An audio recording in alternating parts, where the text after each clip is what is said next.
it may not necessarily be in accordance with the textbook definition. That is the best answer one can give to those critics who question the Dharma morality. Thank you very much.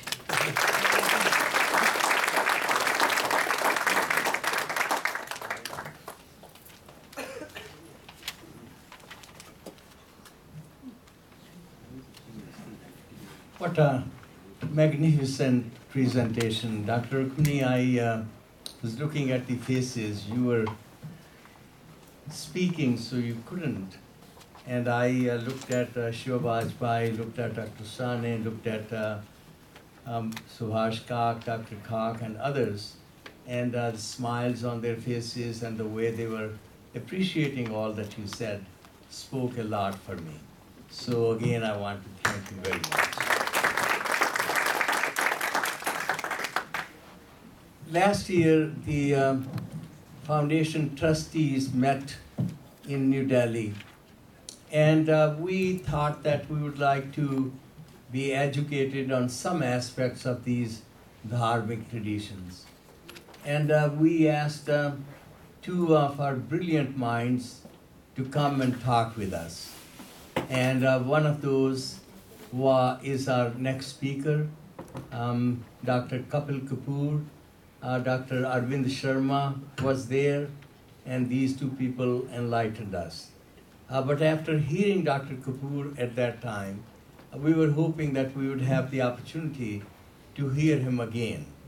And to come from New Delhi and to travel all the way, and he had not been feeling very well, but he's very kind to have accepted our invitation to come. Last time that Dr. Kapoor came to speak at the foundation, the day before, his house had been burglarized, and all the jewelry and other things taken. And as he came and as he spoke, we did not know all that, and he did not say anything.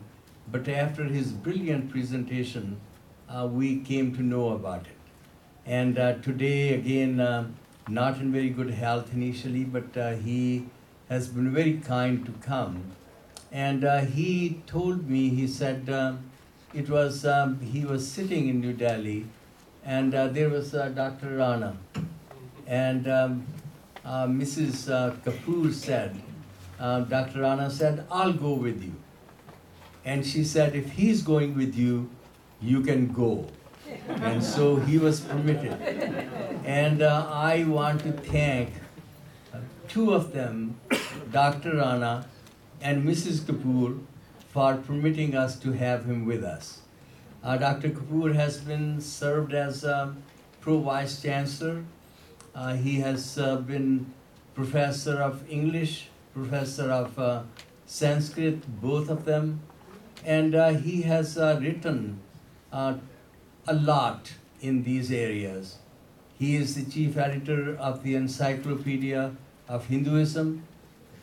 He is also the chief editor of the Encyclopedia, I want to be correct in saying it, of Indian Poetics on Hindu thought, culture, and intellectual traditions. His commentaries are well known around the world, and I am delighted to ask Dr. Kapoor to come and his presentation. Thank you, Dr.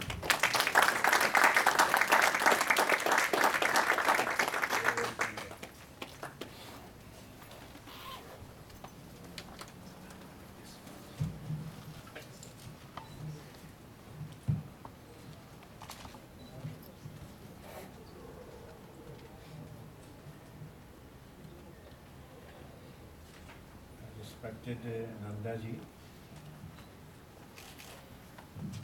Catherine ji, because I know both of them were unduly impressed with what I said last year. And Shinde ji, who didn't give me up. He kept on encouraging me. And I'm happy that finally I'm here. and my fellow Professor Chappell and Senior Kagji. I know so many people with whom we have worked in the last several years. When there is so much praise, you see, the desire is to remain silent, not to betray oneself. And secondly, remember Bhartrihari. Praise and blame are not to be taken literally. They are good friends, kind friends. And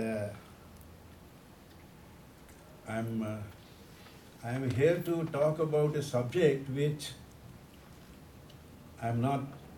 In fact, Rukmani ji was our upstairs neighbor when I was a staggering young lecturer. And so she continues to be my upstairs neighbor in knowledge. And after hearing her profound, you see, first-hand knowledge of Indian texts and her exposition of the concept, I don't think there is much left to say.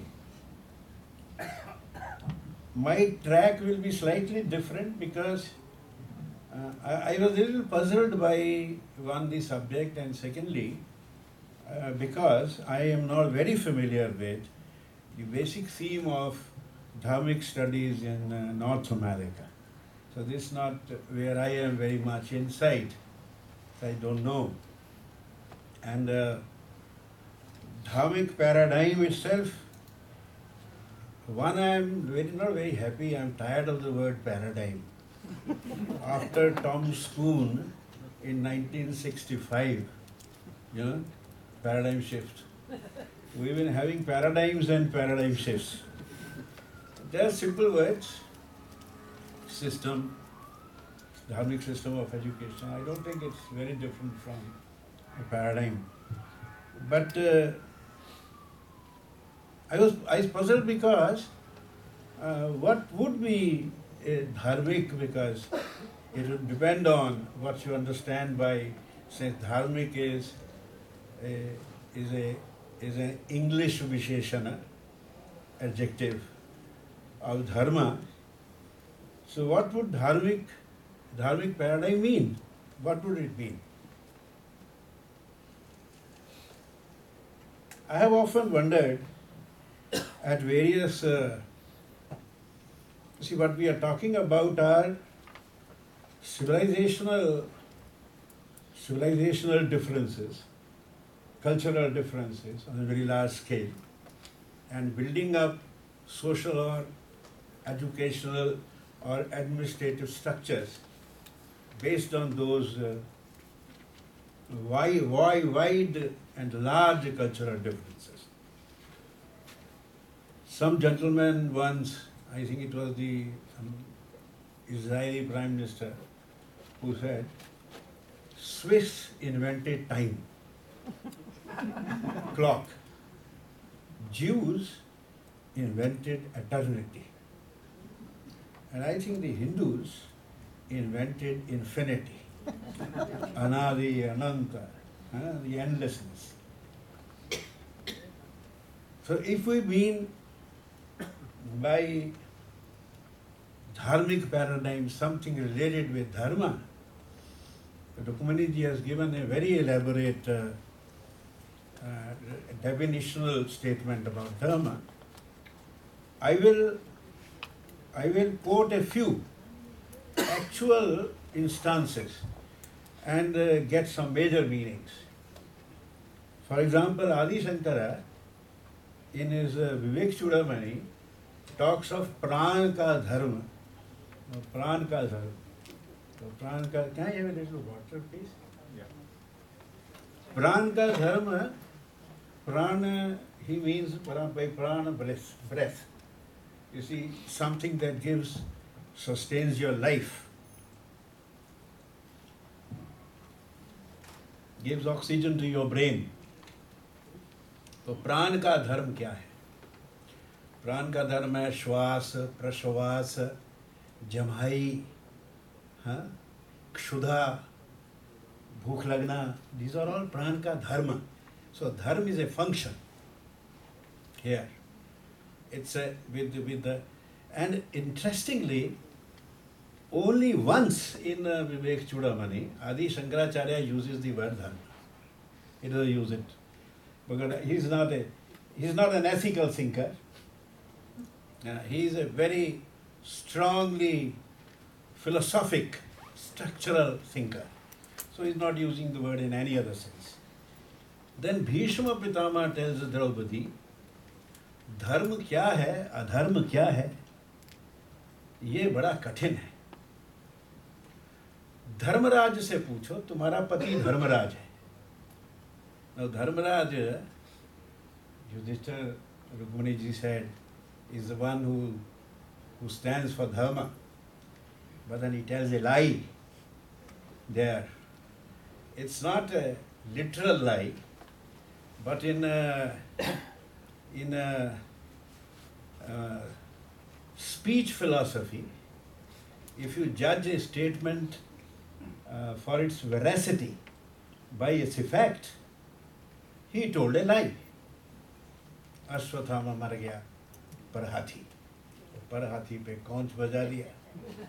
And Dronacharya, being a Brahmin, gave up his arms, got down the chariot, and his good disciple Dhrishtadyumna cut off his head. That's what students often do.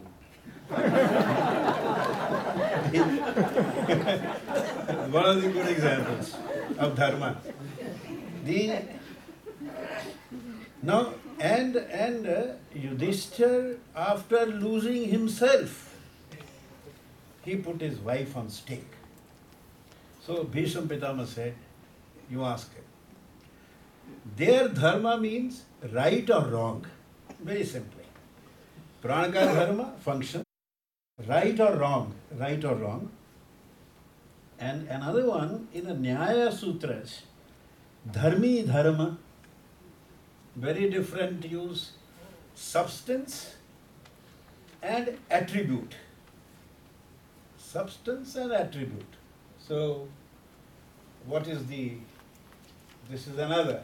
But I am taking these examples because these come from very major texts, and therefore they signify something that is operative then across serious literature. And in that great dialogue, Bhagavad Gita, our domiciled Gujarati Lord Krishna, he was domiciled Gujarati. Gujaratis feel very happy if you tell them that. So the domiciled Gujarati tells Punjabi Arjun. Because if you read the dialogue, it's all Bhagavad Gita is all about dharma. Isn't it? It's all about dharma, Bhagavad Gita. And Arjun, as a Punjabi, has a lot of difficulties. So Krishna tells him, follow the path of knowledge. And in the next chapter he says, follow the path of karma. And Arjun says that you, एक बात बताओ. Please, don't confuse me. Yes. He says, Krishna says, Arjun says to Krishna, give me one advice. Don't tell me two things to do. Which one? What is that? And then he says something worse. He says there is no difference between jnana no difference between jnana and karma. But then at one point he says, following your own dharma, even badly, is better than succeeding very well in performing the other people's dharma. So, I am a teacher and not very good, but I cook very good food at home. So I perform my own dharma, not so well, but my wife's dharma very well. In that use, dharma means duty. Duty. So we have function, we have attribute, we have righteousness, we have duty.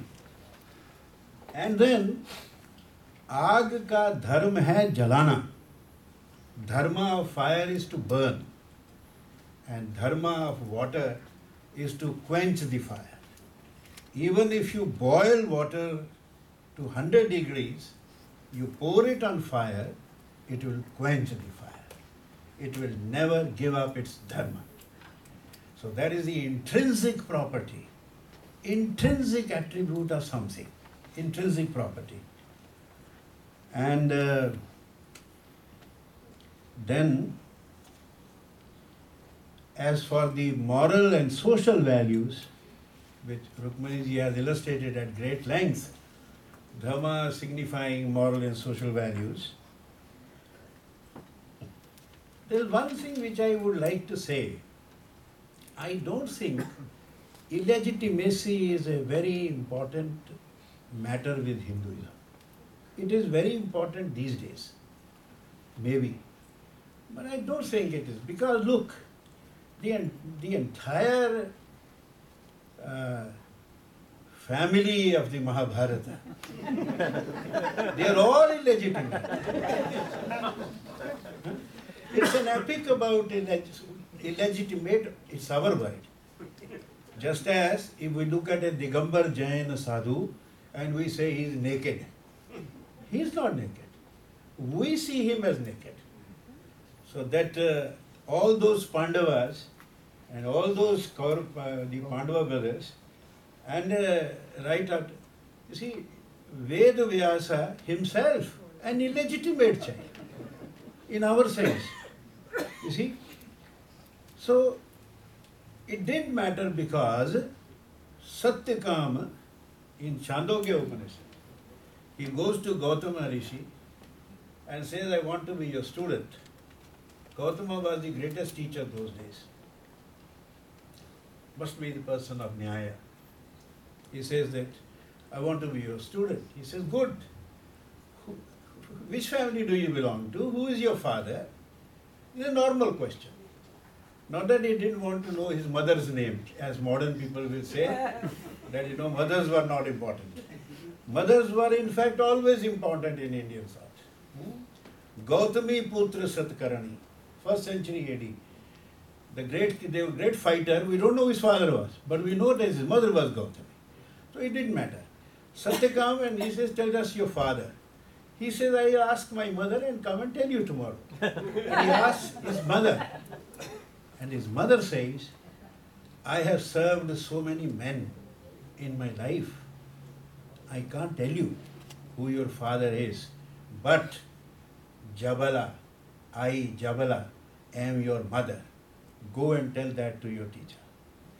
And Satyakam, Aksharsha, literally, without changing the tone, tenor, or even a letter of that statement, he repeats it. And Gautama says, your mother is such a truth teller, and you are even greater. It's not explained why he says, but we understand. A woman pushed will speak that kind of truth, but the son will feel very embarrassed. But this son repeats. So Gautama says, you will be my student. You see, all this about the arguments we hear, caste pe admission nahi milta tha, all that nonsense, utter nonsense. So, in fact, Dharma itself is a very, very complex concept. So we don't know, we can't really finally understand what it is. But given this, there is one more use, in the sense in which we say Dharmic paradigm of education. There, we are saying education which is structured, built around a belief system which is called Hinduism. I'm using words rather carefully. I generally don't. But this time I am. That a belief system, I'm not saying religion, a belief system built around a belief system which is called Hinduism. This word Hinduism, Kshitimon Sen wrote a book on Hinduism, Radha Krishnan wrote a book on Hinduism. So during the 150 years of the British period, this word became very popular, very popular. Ism. Ism is not our word. And but the word Hindu was used by Gyaneshwar, 11th, 12th century. 11th, 12th century. Guru Gobind Singh, he said, I took birth because Sarva Sakal Hindu Dharma Gaje, so that the Hindu Dharma, prevails. But this sense of Hindu as referring to a people of a particular belief system became common after Islam. Before that, we all know, it simply meant people who live in this geographical area beyond the river Indus. Sindhu, Hindu, Saha, Sindhu, Hindu, Sapta, Hafta, you see, that is. So we live there. So in that sense, paradigmatic paradigm, Dharmic paradigm, and Sanatana